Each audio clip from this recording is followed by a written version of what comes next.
So if the current proposition is too extreme, do you have a theory with regards to how we do expand equality without going to such extremes? I think we're doing a good job of that right now. I mean, how fast do you think how fast could you even hope for things to change? Look at what's happened to the situation in women with women since 1970. That's changed so fast that people can't even keep up. It's not obvious, by the way, either, that it's been particularly good for women. Now, you could make a case that it was good for society, maybe. It's a tough one, eh? Because the birth rate has plummeted.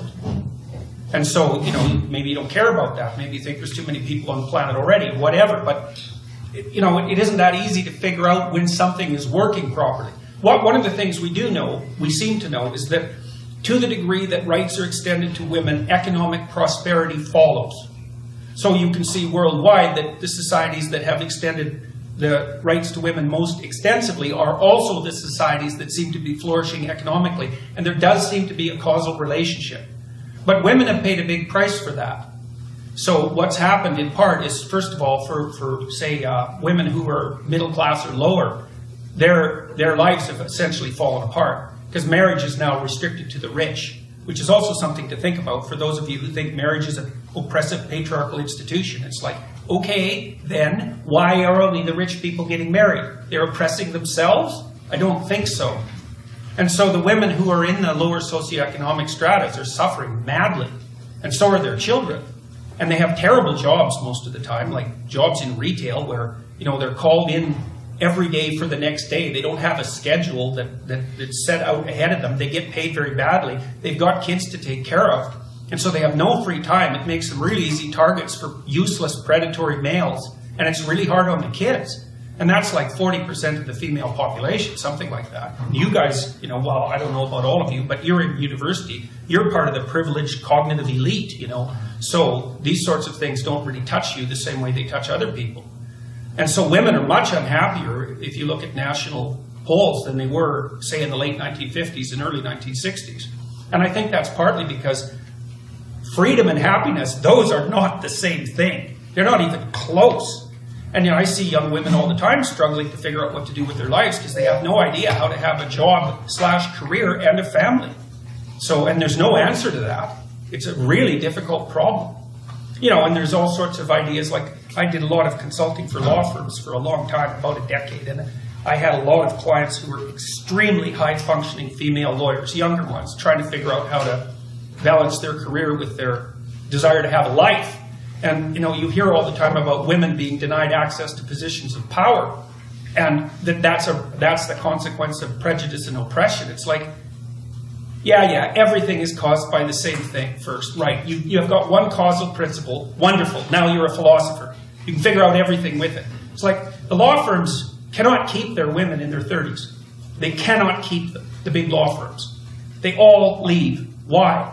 Because the women hit 30, they're brilliant, conscientious, intelligent, they were deadly in high school, deadly in university, they nailed law school, they whipped through their articling, they made partner by the time they were 30. It was like they're in a rocket to the top position. What do they find when they get there? 80-hour work weeks, right? Because that's one of the things you want to think about. You know, you think that the people who run things are sitting at home smoking big cigars and like telling their minions what to do. It's like, that is not, that's like the 1920s millionaire that's on the cover of the Monopoly game. That's no sociological analysis. I know lots of people like that, and they work all the time, from the second they wake up till the second they go to sleep. And they don't just casually work. You know, because I know some of you go to the library for 6 hours and you say, well, I studied in the library for 6 hours. Like, no, you didn't. You studied for half an hour. And you had coffee and you looked through Facebook and, you know, you went home and you said, well, I studied for 6 hours, and you're happy about it. But you know bloody well you didn't. Partly because you can't. You know, I can only read for about 3.5 hours till I'm done. And I'm pretty good at it.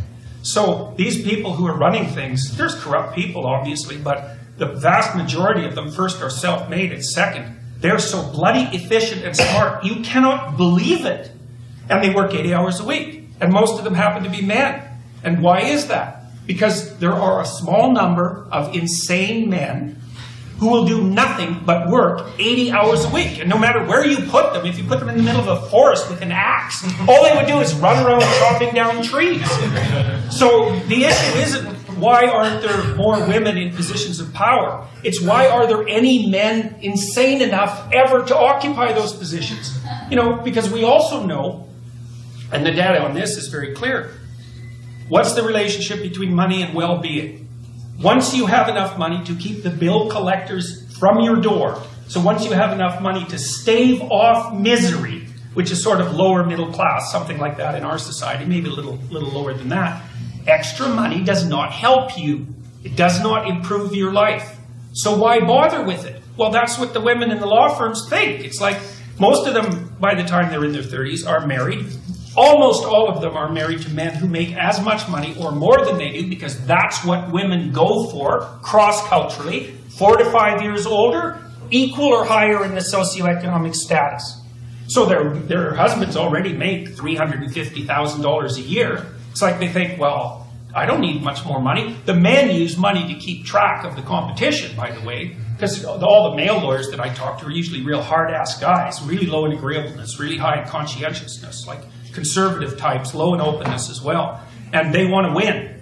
And the reason they care about their damn bonus at the end of the year isn't even so much because of the money, it's because they got a much bigger bonus than the other son of a bitch sitting beside them, and they're happy about that. So there's a real brass knuckles competition that drives these sorts of things. But we get things backwards so often in psychology and in sociology. It's not why there aren't more women in positions of power. It's why do any men want those positions? You just have no idea the amount of responsibility that comes along with that. You just imagine for a minute trying to run $1 billion corporation. You can't even bloody well balance your checkbook, and there's dust bunnies underneath your bed. How in the world would you ever run $1 billion corporation? Those things are complicated. And you have enemies, and they're trying to take you out all the time.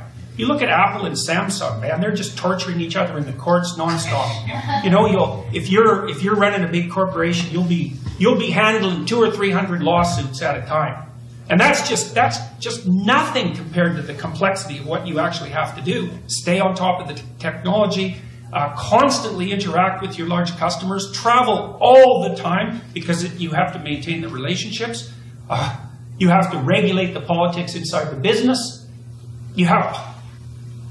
Believe me, it's no picnic. And you think, well, they get a lot of money. It's like, what makes you think that's such a good thing?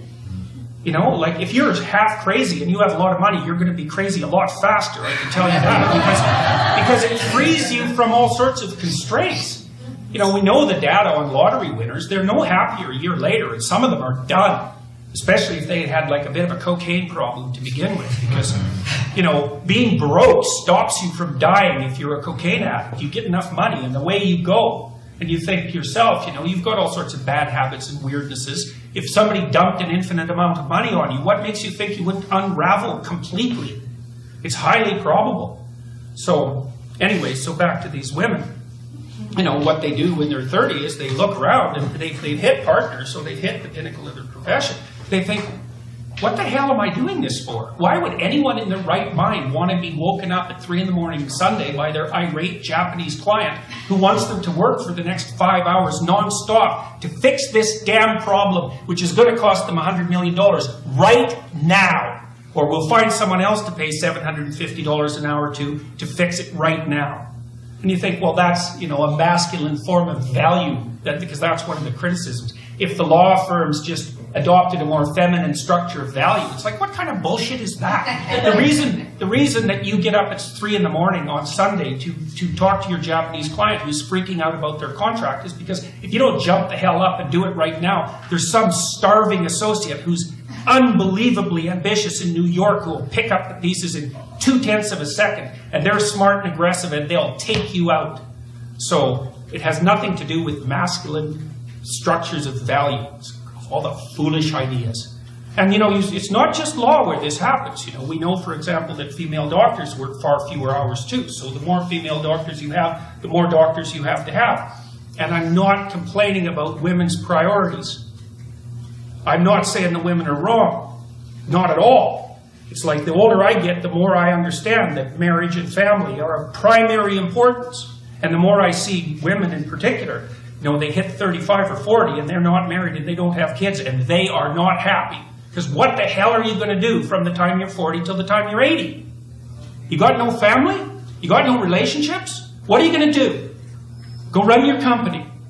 Yeah, well, if you're 1 in 1,000, that'll satisfy you. So you bloody well better make sure you're that 1 in 1,000, and you're probably not, because those people are rare.